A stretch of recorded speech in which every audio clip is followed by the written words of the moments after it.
അങ്ങനെ കുറെ നാളുകൾക്ക് ശേഷം നല്ലൊരു എപ്പിസോഡ് വന്നിരിക്കുകയാണ്. ഇന്നത്തെ എപ്പിസോഡിൽ ആദ്യം കാണിക്കുന്നത് കൃഷി വീട്ടിൽ കാട്ടകലിപ്പാണ്. ബലരാമനോടും അമ്മയോടും നന്നായിട്ട് ദേഷ്യപ്പെടുകയാണ്. തുടർന്ന് കൃഷി പിന്നെ അമ്മയോട് നല്ല ദേഷ്യത്തിൽ എനിക്കറിയാം എന്തുകൊണ്ടാണ് ഇങ്ങനെയൊക്കെ സംഭവിച്ചതെന്ന് എനിക്കറിയാം, നിങ്ങൾ എന്തുകൊണ്ടാണ് ഇങ്ങനെയൊക്കെ കാണിക്കുന്നതെന്നൊക്കെ എനിക്കറിയാം എന്നൊക്കെ പറയുമ്പോൾ സുജാത കൃഷ്ണനെ വെല്ലുവിളിക്കുകയാണ്. നിനക്കത് അറിയാമെങ്കിൽ നീ അത് പറയടാ, തുറന്ന് പറയടാ എന്ന് പറഞ്ഞുകൊണ്ട് സുജാത കൃഷ്ണനെ വെല്ലുവിളിക്കുകയാണ്. എന്നാൽ ഈ സമയത്ത് ഇവരുടെ ഈ തർക്കം അതിരുവിടുന്നു എന്ന് മനസ്സിലാക്കിയ കൃപ കൃഷ്ണനെ ബലമായി പിടിച്ചു വലിച്ചുകൊണ്ട് അവിടുന്ന് പോവുകയാണ്. എന്നാൽ ഈ പോകുന്ന സമയത്ത് കൃഷി പിന്നെ നല്ല ദേഷ്യത്തിൽ ബലരാമന് നേരെ കൈ ചൂണ്ടിക്കൊണ്ട് അലികയിൽ ഞാൻ വിചാരിച്ചു മാത്രമേ നടക്കൂ, അലിക നശിപ്പിക്കാമെന്ന് ഒരാൾ സ്വപ്നം കാണണ്ട എന്ന് പറഞ്ഞുകൊണ്ട് കൃഷി അവിടുന്ന് പോവുകയാണ്. എന്നാൽ ഈ സമയത്ത് ഇതെല്ലാം കണ്ടുകൊണ്ട് നിൽക്കുന്ന ആന്റിയമ്മ പിന്നെ ബലരാമന്റെ അടുത്ത് പോയിട്ട് സത്യത്തിൽ എന്താണ് അവിടെ സംഭവിച്ചതെന്ന് ചോദിക്കുകയാണ്. എങ്ങനെയാണ് ആ മെയിൽ അയച്ചതെന്ന് ചോദിക്കുകയാണ്. എന്നാൽ അത് കേട്ട് ബലരാമൻ സത്യമായിട്ടും ആന്റിയമ്മ എനിക്ക് അതിൽ യാതൊരു പങ്കുമില്ല, എനിക്ക് അതിനെക്കുറിച്ച് അറിയില്ല എന്ന് പറയുകയാണ്. അല്ലെങ്കിൽ ദേവിജി എടുക്കുന്ന തീരുമാനം തന്നെയാണ് ഞാനും ചെയ്യുന്നുള്ളൂ, അതല്ലാതെ മറത്തൊന്നും ഞാൻ ചെയ്തിട്ടില്ല എന്ന് പറയുകയാണ്. ഇതും പറഞ്ഞുകൊണ്ട് ബലരാമൻ സങ്കടപ്പെട്ട് നിൽക്കുകയാണ്. എന്നാലും കൃഷി അങ്ങനെയൊക്കെ പറഞ്ഞു കേട്ട് എനിക്ക് ആകെ സങ്കടമായി എന്നൊക്കെ പറയുമ്പോൾ ആന്റിയമ്മ ബലരാമനെ ആശ്വസിപ്പിക്കുകയാണ്. കൃഷി പറഞ്ഞൊന്നും നീ കാര്യമാക്കണ്ട എന്ന് പറയുകയാണ്. കൃഷ്ണ ദേഷ്യം വന്നാൽ അവൻ എന്തൊക്കെയാണ് പറഞ്ഞു കൂട്ടുന്നതെന്ന് അവന് പോലും അറിയില്ല, അവൻ എപ്പോഴും ഇങ്ങനെ തന്നെയാണ്, നിനക്കിത് ഫസ്റ്റ് എക്സ്പീരിയൻസ് ആയതുകൊണ്ടാണെന്ന് പറയുകയാണ്. അതൊന്നും നീ കാര്യമായി തലയിലേക്ക് എടുക്കണ്ട എന്ന് പറഞ്ഞ് ആശ്വസിപ്പിക്കാൻ ശ്രമിക്കുകയാണ് സുജാതയും ആന്റിയമ്മയും. തുടർന്ന് ബലരാമൻ സങ്കടപ്പെട്ടുകൊണ്ട് തന്റെ മുറിയിലേക്ക് ചെല്ലുകയാണ്. തുടർന്ന് കാണിക്കുന്ന കൃപയാണ്. കൃപ കൃഷ്ണ ആശ്വസിപ്പിക്കുന്നതിന് വേണ്ടി മുറിയിലേക്ക് ചെല്ലുകയാണെന്നാൽ ഈ സമയത്ത് കൃഷി നല്ല ഗൗരവത്തിൽ ഇങ്ങനെ ബെഡ്റൂമിൽ ഇരിക്കുകയാണ്. തുടർന്ന് കൃപ അങ്ങോട്ടേക്ക് ചെല്ലുമ്പോൾ കൃഷി എനിക്കിപ്പോൾ നിന്നോടൊന്ന് സംസാരിക്കേണ്ട, എനിക്ക് കുറച്ചു നേരം തനിച്ചിരിക്കണം, നീ ഒന്ന് പോയി എന്ന് പറയുകയാണെന്നാൽ അത് കേട്ട് കൃപ പിന്നെ കൃഷ്ണയുടെ അങ്ങനെ ഞാനിപ്പോൾ പോകാൻ ഉദ്ദേശമില്ല എന്ന് പറയുകയാണ്. ഓഫീസിലെ കാര്യങ്ങൾ കുറച്ചൊക്കെ ഞാനും കേട്ടു, ഞാനൊന്ന് ചോദിക്കട്ടെ ചേട്ടാ, ഇനി ബലരാമൻ ചേട്ടൻ പറഞ്ഞതാണ് സത്യമെങ്കിലോ എന്ന് ചോദിക്കുകയാണ് കൃപ കൃഷ്ണനോട്. എന്നാൽ അത് കേട്ട് കൃഷ്ണ ഒന്നും തന്നെ മനസ്സിലാകുന്നില്ല. തുടർന്ന് കൃപ തന്റെ മനസ്സിൽ തോന്നിയ സംശയം കൃഷ്ണനോട് പറയുകയാണ്. ഈ ആ മെയിൽ അയച്ചത് ബലരാമൻ അല്ലെങ്കിലോ എന്ന് കൃഷ്ണനോട് ചോദിക്കുകയാണ്. എന്നാൽ അത് കേട്ട് കൃഷി പിന്നെ കൃപയോട് അതെങ്ങനെ ശരിയാകും, ബലരാമന്റെ ലാപ്ടോപ്പിൽ നിന്നല്ലേ മെയിൽ അയച്ചത് എന്ന് ചോദിക്കുകയാണ്. എന്നാൽ അത് കേട്ട് കൃപ ഒരു പക്ഷേ ബലരാമൻ ചേട്ടന് വല്ല തെറ്റ് സംഭവിച്ചതായിരിക്കും, അതല്ലെങ്കിൽ മറ്റാരെങ്കിലും ആയിരിക്കാം എന്ന് പറയുകയാണ് കൃഷ്ണനോട് കൃപ. എന്നാൽ അത് കേട്ട് കൃഷ്ണ ഒന്ന് തണുക്കുകയാണ്. തുടർന്ന് കൃഷി പിന്നെ കൃപയോട് അപ്പോൾ ബലരാമൻ സമ്മതിച്ചതല്ലേ, മെയിൽ അയച്ചത് ബലരാമൻ തന്നെയാണെന്ന് ബലരാമൻ സമ്മതിച്ചതല്ലേ, അത് നീ കേട്ടതല്ലേ എന്ന് ചോദിക്കുമ്പോൾ കൃപ വീണ്ടും കൃഷ്ണനോട് ചില സമയത്ത് ദേഷ്യം വരുമ്പോൾ നമ്മളും പലതും സമ്മതിച്ച് കൊടുക്കാറില്ലേ, ചേട്ടൻ മോശമാണോ എന്ന് ചോദിക്കുകയാണ്. അതുപോലെ ദേഷ്യം വന്നപ്പോൾ ബലരാമൻ ചേട്ടനും സമ്മതിച്ചു തന്നു, അതിനിപ്പോൾ എന്താണ് കുഴപ്പമെന്ന് തിരിച്ചു ചോദിക്കുകയാണ്. എന്നാൽ അത് കേട്ട് കൃഷി അവിടെ നിന്ന് എഴുന്നേറ്റ് പോകാൻ ഒരുങ്ങുമ്പോൾ കൃപ പിന്നാലെ ചെന്ന് കൃഷ്ണന്റെ കൈ പിടിച്ച് കൃഷ്ണ കിടക്കിൽ കൊണ്ടിരുത്തുകയാണ്. തുടർന്ന് കൃപ പിന്നെ കൃഷ്ണനെ കളിയാക്കിക്കൊണ്ട് ചേട്ടൻ ഇപ്പോൾ നല്ല ഡിപ്രഷനിലാണ്, ചേട്ടൻ ഇപ്പോൾ ഒരു ഡോക്ടറുടെ സേവനം അത്യാവശ്യമാണെന്ന് പറയുകയാണ്. എന്നാൽ അത് കേട്ട് കൃഷ്ണ നല്ല ദേഷ്യം വരികയാണ്. തുടർന്ന് കൃഷ്ണ നല്ല ദേഷ്യത്തിൽ പിന്നെ കൃപയോട് നീ എന്താണ് പറഞ്ഞു വരുന്നത്, എനിക്ക് പ്രാന്താണെന്നാണോ, എന്നെ പ്രാന്തിന്റെ ഡോക്ടറെ കാണിക്കണമെന്നാണോ നീ പറഞ്ഞു വരുന്നത് ചോദിക്കുകയാണ്. എന്നാൽ അത് കേട്ട് കൃപയൊന്ന് ചിരിച്ചുകൊണ്ട് അതെ ഞാൻ ഡോക്ടറെ വിളിച്ചോളാം എന്ന് പറഞ്ഞുകൊണ്ട് കൃപ ഓടിച്ചെന്ന് കൃഷ്ണന്റെ ഫോൺ എടുത്തിട്ട് കൺമണിയെ വിളിക്കുകയാണ്. എന്നാൽ അപ്പോഴും കൃഷ്ണ മനസ്സിലാകുന്നില്ല കൃപ വിളിക്കുന്ന കൺമണിയാണെന്ന്. തുടർന്ന് കൃപ ഫോൺ എടുത്തിട്ട് കൺമണിയോട് ഹായ് ഡോക്ടറെ, ഞാൻ കൃഷ്ണന്റെ പെങ്ങളാണ് എന്ന് പറഞ്ഞുകൊണ്ടാണ് സംഭാഷണം തുടങ്ങുന്നത്.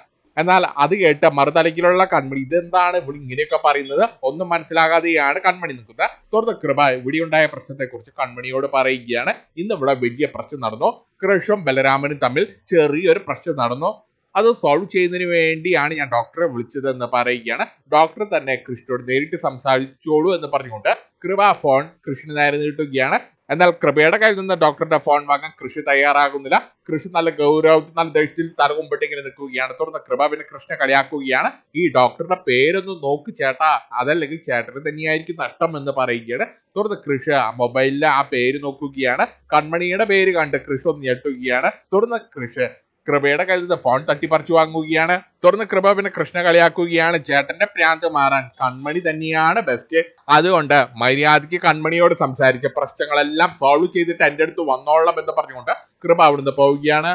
തുടർന്ന് കൺമണി പിന്നെ കൃഷ്ണനോട് എന്താണ് സംഭവിച്ചതെന്ന് ചോദിക്കുകയാണ്. തുടർന്ന് കൃഷ്ണ ഉണ്ടായ കാര്യങ്ങളെല്ലാം കൺമണിയോട് പറയുകയാണ്. നീ എന്നോട് പറഞ്ഞ കാര്യത്തെക്കുറിച്ച് ഞാൻ ബലരാമനോട് ചോദിച്ചു, അതും പറഞ്ഞ് തർക്കിച്ചു എന്ന് പറയുകയാണ്. എന്നാൽ അത് കേട്ട് കൺമണി എന്തിനാ സാറേ ഇങ്ങനെയൊക്കെ തർക്കിച്ചത്, ഞാൻ പറഞ്ഞ കാര്യത്തെക്കുറിച്ച് വെറുതെ ഒന്ന് ചോദിച്ചാൽ മാത്രം പോരായിരുന്നോ, ഇനി ബലരാമനാണ് ആ മെയിൽ അയച്ചതെങ്കിൽ നമുക്ക് അതിന്ന് പരിഹരിക്കാവുന്നതേ അല്ലേ ഉള്ളൂ എന്ന് പറയുകയാണ്. അതിനിങ്ങനെ വഴക്കുണ്ടാക്കേണ്ട വല്ല കാര്യമുണ്ടായിരുന്നോ എന്ന് ചോദിക്കുകയാണ്. ഇനി സാറിന്റെ ദേഷ്യം മാറാൻ എന്റെ കയ്യിൽ ഒരു മരുന്നുണ്ടെന്ന് പറഞ്ഞുകൊണ്ട് കൺമണി കൃഷിന് 2 മുത്തുകാവ് കൊടുക്കുകയാണ്. പെട്ട എന്ന് പറഞ്ഞിട്ട് 2 കൊടുക്കുകയാണ്. എന്നാൽ അതോടുകൂടി കൃഷിന്റെ സകല പ്രശ്നവും മാറുകയാണ്. കൃഷിന്റെ ദേഷ്യവും ഡിപ്രഷനും എല്ലാം കണ്ട വഴിയോടുകയാണ്.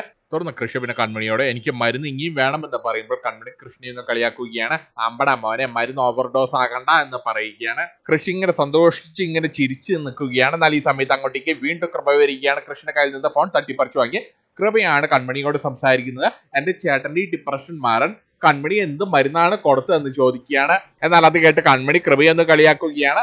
അത് നീ നിന്റെ ചേട്ടനോട് തന്നെ നേരിട്ട് ചോദിച്ചാൽ മതി മോളെ എന്ന് പറഞ്ഞുകൊണ്ട് കൺമണി ഫോൺ വെക്കുകയാണ്. തുറന്ന കൃപ പിന്നെ കൃഷ്ണനോട് എന്ത് മരുന്നാണ് കൺമണി തന്നതെന്ന് ചോദിക്കുകയാണ്. എന്നാൽ അത് കേട്ട് കൃഷാകെ നാണിച്ചിങ്ങനെ നിൽക്കുകയാണ്. തുറന്ന കൃപ പിന്നെ കൃഷ്ണനോട് മറ്റൊരു കാര്യം ചോദിക്കുകയാണ്. എനിക്കറിയാം ഈ ഓഫീസിലെ കാര്യം മാത്രമല്ല ഏട്ടനെ അലട്ടുന്ന മറ്റെന്തോ പ്രശ്നമുണ്ട് എന്ന് പറയുകയാണ്. സത്യം പറയേട്ടാ, അതുകൊണ്ടാണ് ചേട്ടൻ ബലരാമൻ ചേട്ടനോട് ഇത്രമാത്രം ദേഷ്യപ്പെട്ടത്. സത്യം പറ, എന്താണ് യഥാർത്ഥ പ്രശ്നം എന്ന് ചോദിക്കുകയാണ്. എന്നാൽ അത് കേട്ട് കൃഷ അതിൽ നിന്ന് ഒഴിഞ്ഞു മാറുകയാണ്. തുറന്നു കാണിക്കുന്ന ബലരാമനാണ്. ബലരാമൻ ഇങ്ങനെ സങ്കടപ്പെട്ടുകൊണ്ടിരിക്കുകയാണ്. ഞാൻ ചെയ്തു വലിയൊരു തെറ്റാണ്. അമ്മയുടെ വാക്ക് കേട്ട് ഞാൻ ഈ വീട്ടിലേക്ക് താമസം മാറ്റാൻ പാടില്ലായിരുന്നു എന്ന് പറയുകയാണ്. സുജാത ആന്റിയമ്മയൊക്കെ ഉണ്ട്. അവരോടാണ് ബലരാമൻ തന്റെ സങ്കടങ്ങളെല്ലാം പറയുന്നത്. ഞാൻ ചെയ്ത് വലിയൊരു തെറ്റ് തന്നെയാണ്. അതുകൊണ്ട് ഞാൻ തിരിച്ചു പോവുകയാണ്. ഞാൻ അലികയുടെ ചാർജ് ഏറ്റെടുക്കാൻ പാടില്ലായിരുന്നു. എന്റെ BR ഡിസൈനിന്റെ ചുമതലയെല്ലാം മറന്നുകൊണ്ടാണ് ഞാൻ അലികയുടെ ചാർജ് ഏറ്റെടുത്തത്. അത് തെറ്റായിരുന്നു എനിക്കിപ്പോൾ ബോധ്യപ്പെട്ടിരിക്കുകയാണ്. കൃഷി ഇപ്പോൾ എന്റെ ശത്രുവായി മാറിയിരിക്കുകയാണ്. ഞാൻ ഇനി ഒരു നിമിഷം പോലെ ഇവിടെ നിൽക്കാൻ പാടില്ല. എന്നാൽ അത് കേട്ട് സുജാതി ആന്റിയമ്മയൊക്കെ ബലരാമനെ തണുപ്പിക്കാൻ ശ്രമിക്കുകയാണ്. നീ എന്താ ബലരാമ ഇങ്ങനെയൊക്കെ പറയുന്നത്? നീ കൃഷി പറഞ്ഞതൊന്നും കാര്യമായി എടുക്കരുത്. അവൻ ദേഷ്യം വന്നാൽ അവൻ എന്താണ് പറഞ്ഞു കൂട്ടുന്നത് അവന് പോലും അറിയില്ല. അവൻ ഇവിടെയുള്ള എല്ലാവരോടും ഇങ്ങനെ തന്നെയാണ്, എന്നോടും ഇങ്ങനെ തന്നെയാണ്, സാഗറോടും സുജാതിയോടും എല്ലാവരോടും ഇങ്ങനെ തന്നെയാണെന്നൊക്കെ പറയുകയാണ് ആന്റിയമ്മ. നമുക്ക് ഈ പ്രശ്നം ഇന്നത്തോടുകൂടി അവസാനിപ്പിക്കാമെന്ന് പറയുകയാണ്. ഓഫീസിൽ വിളിച്ച് ഞങ്ങൾ കാര്യങ്ങൾ അന്വേഷിക്കാം. എന്തായാലും കൃഷി വെറുതെ ഒന്നും പറയില്ല. എന്തെങ്കിലും ഒക്കെ ഓഫീസിൽ സംഭവിച്ചു കാണുമെന്ന് പറയുകയാണ്. അത് നമുക്ക് നേരിട്ട് അന്വേഷിച്ചറിയാമെന്ന് പറയുകയാണ്. എന്നാൽ അത് കേട്ട് വീണ്ടും ബലരാമൻ വീണ്ടും സുജാതിയോട് വേണ്ട അമ്മേ, ഞാൻ ഇവിടുന്ന് പോവുകയാണ്. ഞാൻ വീണ്ടും എന്റെ പഴയ വീട്ടിലേക്ക് പോയിക്കോളാം എന്ന് പറയുകയാണ്. ഇനിയും ഞാൻ ഇവിടെ നിന്നാൽ നിങ്ങൾക്ക് എല്ലാവർക്കും ഞാനൊരു അധികപ്പറ്റായി മാറും, ശത്രുവായി മാറുമെന്ന് പറയുകയാണ്. വല്ലപ്പോഴും ഇങ്ങോട്ട് വരികയാണെങ്കിൽ നിങ്ങൾ എന്നെ മതിവരുവോളം സ്നേഹിക്കും. നിങ്ങൾക്ക് എന്നെ കാണണമെന്ന് തോന്നുമ്പോൾ അങ്ങോട്ട് വരാം, അതല്ലെങ്കിൽ എനിക്ക് എപ്പോഴായാലും ഇങ്ങോട്ട് വരാമല്ലോ, അത് മതി എന്ന് പറയുകയാണ്. എന്നാൽ അത് കേട്ട് സുജാതയ്ക്ക് സങ്കടമാവുകയാണ്. സുജാത പിന്നെ ഇമോഷണൽ ആയിട്ട് എന്തൊക്കെയോ പറയുകയാണ് ബലരാമനോട്. നീയില്ലെങ്കിൽ ഞാനില്ല, ഞാനില്ലെങ്കിൽ നീയില്ല എന്നൊക്കെ പറഞ്ഞ് ബലരാമനെ വീണ്ടും സങ്കടപ്പെടുത്തുകയാണ് സുജാത. എന്നാൽ അത് കേട്ട് ബലരാമന് വീണ്ടും സങ്കടമാവുകയാണ്. തുടർന്ന് ബലരാമൻ പിന്നെ സുജാതിയോട് അമ്മ ഇങ്ങനെയൊന്നും പറയല്, ഇങ്ങനെയൊക്കെ അമ്മ പറഞ്ഞല്ലോ, എനിക്ക് സങ്കടമാകും അമ്മേ, ഒരു കാര്യം ചെയ്യാൻ ഞാൻ ഇവിടുന്ന് പോകുന്നില്ല എന്ന് പറയുകയാണ് ബലരാമൻ. എന്നാൽ അത് കേട്ട് സുജാതിക്ക് ആന്റിയമ്മയ്ക്കൊക്കെ സന്തോഷമാവുകയാണ്. തുടർന്ന് ബലരാമൻ അവിടുന്ന് പോയ ശേഷം സുജാതിയും ആന്റിയമ്മയും കൂടിയാണ് സംസാരിക്കുന്നത്. എന്തായിരിക്കും ഇന്ന് ഓഫീസിൽ സംഭവിച്ചിട്ടുണ്ടായിരിക്കുക എന്ന് അവരെ പരസ്പരം ചോദിക്കുകയാണ്. തുറന്നു കാണിക്കുന്ന ദേവ്ജിയും കൺമണിയും മഹിയും കൂടി ഇരുന്ന് സംസാരിക്കുന്നതാണ്. ഇന്ന് വീട്ടിൽ നടന്ന ബലരാമന്റെയും കൃഷ്ണി വഴക്കിനെ കുറിച്ചാണ് ദേവ്ജി സംസാരിക്കുന്നത്. ബലരാമൻ തെറ്റ് ചെയ്തു എന്ന് കരുതി ബലരാമനെ കുറ്റപ്പെടുത്തിക്കൊണ്ടാണ് 3 പേര് സംസാരിക്കുന്നത്. എന്തായാലും ഈ കാര്യത്തിൽ സാഗർ തന്നെ ഒരു തീരുമാനം എടുക്കട്ടെ എന്ന് പറയുകയാണ് ദേവ്ജി. എന്നാൽ ഈ സമയത്ത് സുജാത ദേവ്ജിയെ വിളിക്കുകയാണ്. സുജാത നല്ല ഗൗരവത്തിലാണ് ദേവ്ജിയെ വിളിക്കുന്നത്. ഇന്ന് ഓഫീസിൽ നടന്ന കാര്യത്തെ കുറിച്ചെല്ലാം പറഞ്ഞു. എന്താണ് അതിന്റെ സത്യാവസ്ഥ എന്ന് ദേവ്ജിയോട് ചോദിക്കുകയാണ്. തുടർന്ന് ദേവ്ജി പിന്നെ സുജാതയോട് ഉണ്ടായ കാര്യങ്ങൾ പറയുകയാണ്. ബലരാമനാണ് ബലരാമന്റെ ലാപ്ടോപ്പിൽ നിന്ന് അങ്ങനെ ഒരു മെയിൽ അയച്ചതെന്ന് സുജാതയോട് പറയുകയാണ് ദേവ്ജി. എന്നാൽ അത് കേട്ട് സുജാത എന്റെ മകൻ ബലരാമൻ ഒരിക്കലും അത് ചെയ്യില്ല എന്ന് പറയുകയാണ്. ഞാൻ ബലരാമനോട് അതിനെക്കുറിച്ച് ചോദിച്ചു. ബലരാമൻ അങ്ങനെ ചെയ്തിട്ടില്ല എന്ന് പറഞ്ഞിരിക്കുകയാണെന്ന് പറയുകയാണ്. എന്നാൽ അത് കേട്ട് ദേവ്ജി ഒന്ന് ഞെട്ടുകയാണ്. തുടർന്ന് ദേവ്ജി പിന്നെ സുജാതയോട് അതെങ്ങനെ ശരിയാകുമെന്ന് ചോദിക്കുകയാണ്. ബലരാമന്റെ ലാപ്ടോപ്പിൽ നിന്നാണ് ആ മെയിൽ പോയിരിക്കുന്നത് എന്ന് പറയുകയാണ്. എന്നാൽ അത് കേട്ട് സുജാത അതൊക്കെ ശരി തന്നെയാണ്, പക്ഷേ ആ മെയിൽ അയച്ചത് ബലരാമനല്ല എന്ന് പറയുകയാണ്. ബലരാമനെതിരെ ആരോ നടത്തിയ നീക്കമാണെന്ന് പറയുകയാണ് സുജാത. ബലരാമനെ കൃഷ്ണി തമ്മിലടിപ്പിക്കാൻ വേണ്ടി ആരോ ചെയ്ത പണിയായിരിക്കുമെന്ന് സുജാത ദേവ്ജിയോട് പറയുകയാണ്. എന്നാൽ അത് കേട്ട് ദേവ്ജിക്ക് എന്തൊരു സംശയം തോന്നുകയാണ്. തുടർന്ന് ദേവ്ജി പിന്നെ സുജാതയോട് സുജാത ഒന്നും ഓർത്ത് വിഷമിക്കേണ്ട, എത്രയും വേഗം തന്നെ ഇതിന്റെ സത്യാവസ്ഥ നമ്മൾ പുറത്തു കൊണ്ടുവരും എന്ന് പറഞ്ഞുകൊണ്ട് ദേവ്ജി ഫോൺ വെക്കുകയാണ്. തുടർന്ന് ദേവ്ജി പിന്നെ ഈ കാര്യം കൺമണിയോടും മഹിയോടും കൂടി പറയുകയാണ്. എന്നാൽ ഈ സമയത്ത് മഹിക്ക് ഒരു സംശയം തോന്നുകയാണ്. മഹി തന്റെ സംശയം ഇവരോട് പറയുകയാണ്. ഇവിടെ ഓഫീസിൽ കടന്നുകൂടിയിട്ടുള്ള മാനസിയെ കണ്ണടച്ച് വിശ്വസിക്കാൻ ഞാൻ തയ്യാറല്ല എന്ന് പറയുകയാണ്. ഇതിന്റെ പുറകിൽ മാനസി ആയിരിക്കുമോ എന്ന് ചോദിക്കുകയാണ്. എന്നാൽ അത് കേട്ട് ദേവ്ജിക്ക് തന്റെ മനസ്സിൽ സംശയം തോന്നുകയാണ്. ശരിയാണല്ലോ, നമ്മൾ എന്തുകൊണ്ട് മാനസിയെ സംശയിച്ചില്ല എന്ന് തിരിച്ചു ചോദിക്കുകയാണ് ദേവ്ജി. ഉടായ്പിൽ PhD എടുത്ത മാനസിയെ നമ്മൾ എന്തുകൊണ്ട് ഇത്ര നേരമായിട്ട് സംശയിച്ചില്ല എന്ന് തിരിച്ചു ചോദിക്കുകയാണ് ദേവ്ജി കൺമണിയോടും മഹിയോടും. അതുകൊണ്ട് ദേവ്ജി പിന്നെ കൺമണിയോട്, അതുകൊണ്ട് കൺമണി തന്നെ ഇത് കണ്ടെത്തണം, കൺമണിയാണല്ലോ CID സൂപ്പർ കൺമണി, അതുകൊണ്ട് കൺമണി തന്നെ ഇതിന്റെ സത്യാവസ്ഥ കണ്ടെത്തണം എന്ന് പറയുകയാണ്. പറ്റുമെങ്കിൽ ഇന്ന് തന്നെ ഇതിന്റെ സത്യാവസ്ഥ കൺമണി കണ്ടെത്തണമെന്ന് കൺമണിയോട് ആവശ്യപ്പെടുകയാണ് ദേവ്ജി. തുറന്നു കാണിക്കുന്ന ധനലക്ഷ്മിയാണ്. ധനലക്ഷ്മി വീടിന്റെ പുറത്തിറങ്ങി ആരും കാണാതെ രഹസ്യമായിട്ട് അമ്മയെ വിളിച്ച് കൺമണിയുടെ ഡയമണ്ട് നെക്ലസ് മാല മോഷ്ടിച്ച കാര്യം അമ്മയോട് രഹസ്യമായിട്ട് പറയുകയാണ്. ഇന്ന് ഈ വീട്ടിൽ എല്ലാവരും അതേക്കുറിച്ച് അറിഞ്ഞിരിക്കുകയാണ്. കൺമണിയുടെ മാല നഷ്ടപ്പെട്ട കാര്യം ഇവിടെ എല്ലാവരും അറിഞ്ഞിരിക്കുകയാണ്. ആർക്കും എന്നെ സംശയമില്ല എന്ന് ധനലക്ഷ്മി അമ്മയോട് പറയുകയാണ്. എന്നാൽ ധനലക്ഷ്മി ഫോണിലൂടെ ഒളിച്ചെന്ന് സംസാരിക്കുന്നത് കൺമണിയുടെ അമ്മയെ സുലോചന കേൾക്കുകയാണ്. അമ്പടി കള്ളി, ആ ഡയമണ്ട് നെക്ലസ് മാല നീയാണല്ലേ മോഷ്ടിച്ചത്, നിനക്ക് ഞാൻ വച്ചിട്ടുണ്ട് എന്ന് മനസ്സിൽ പറഞ്ഞുകൊണ്ട് നിൽക്കുകയാണ് സുലോചന അമ്മായി. തുറന്നു കാണിക്കുന്ന വരുണിന്റെ ഒരു പട്ടി ഷോയാണ്. വരുൺ ബോംബെയിൽ നിന്ന് നാട്ടിലേക്ക് എത്തിയിരിക്കുകയാണ്. വലിയ പണക്കാരനായിട്ട് പലിശക്കാരനായിട്ടാണ് വരുൺ നാട്ടിലേക്ക് എത്തിയിരിക്കുന്നത്.